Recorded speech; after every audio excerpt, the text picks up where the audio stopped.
Bona vesprada. Davant la massificació turística, València ha decidit suspendre un any prorrogable a un altre les llicències d'apartaments turístics. L'anunci l'ha fet este matí l'alcaldessa de la ciutat, que a més ha dit que limitaran l'arribada de megacreuers perquè no és el model turístic pel qual aposta la ciutat. L'Associació de Propietaris Turístics, ABAEC, ha criticat que no s'hagi consensuat amb el sector i assenyala que deixa en l'aire llicències en tramitació des de fa mesos. Creada fa 80 anys, la cooperativa d'Atzeneta del Maestrat, en la massificació turística.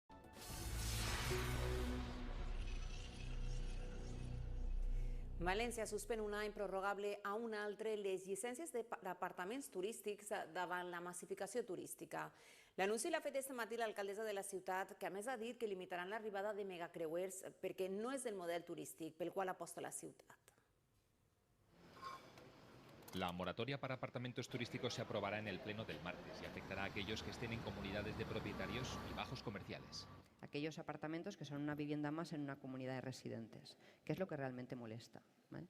Yo no tengo ningún inconveniente en los bloques de apartamentos turísticos completos, porque es como un hotel. Y pide al gobierno un marco común para aplicar en las ciudades más turísticas de España. La Asociación de Alquileres Turísticos de Valencia critica que se haga el anuncio sin consensuarlo con el sector y cree que no solucionará el problema de los apartamentos ilegales. Nosotros los alojamientos claro que lo vamos a sufrir, somos los primeros perjudicados, se nos congela el trabajo durante 2 años. El sector sí que tenía planes de crecimiento, la ciudad de Valencia es una ciudad abierta y que tiene capacidad de absorber mucho más turismo del que tiene ahora mismo. Y otro anuncio de María José Catalá. En 2026 Valencia limitará la entrada de megacruceros, también conocidos como ciudades flotantes. Otro perfil de cruceros de tamaño más reducido podrán seguir atracando en el puerto de Valencia. El objetivo, aseguran, una mayor sostenibilidad en el turismo de cruceros, un ámbito al que no se opone la patronal de agencias de viaje, aunque destacan el valor añadido de este tipo de experiencias. El tema básico de un crucero es que prescribe destino, que tú ves en unas pocas horas la potencialidad de nuestra ciudad y te planteas volver en algún momento, porque te das cuenta que aquí hay mucho que ver. Son algunas medidas que, según el consistorio, buscan repensar y reformular el modelo turístico de las grandes ciudades. Precisament esta setmana Compromís ha posat en marxa el web i l'aplicació quenotetiren.com per a denunciar de manera anònima els apartaments turístics i les obres il·legals en la ciutat. Avui han presentat en el registre d'entrada les primeres 271 denúncies verificades de les més de 400 que ha rebut la plataforma online. La formació política és qui s'encarregarà de tramitar les denúncies efectuades per la ciutadania. El web ha rebut més de 3.700 visites. 232 van adreçades a apartaments que són irregulars i 39 són d'obres.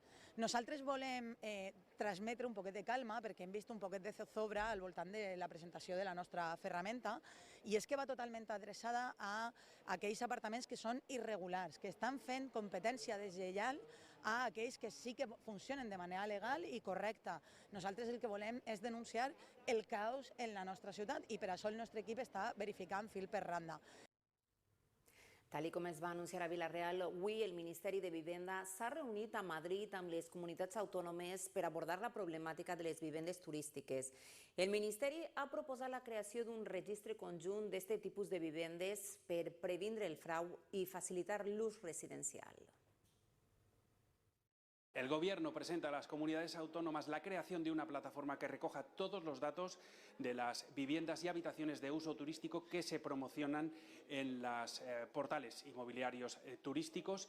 Con ello lo que quiere es favorecer, ayudar a que se adopten políticas públicas, tanto desde el Estado como desde las comunidades autónomas y los municipios, encaminadas a favorecer el uso residencial de la vivienda frente a otros usos, también para evitar el fraude. En esta reunión el Ministerio de Vivienda también les ha expresado a las comunidades autónomas la necesidad de que colaboren en la creación y en el desarrollo de esta plataforma que esperan tener lista antes de 2026. Els pisos turístics, les cases rurals o els càmpings són cada vegada més una forta competència per als hotels. Encara que les pernoctacions en hotel entre gener i abril han augmentat,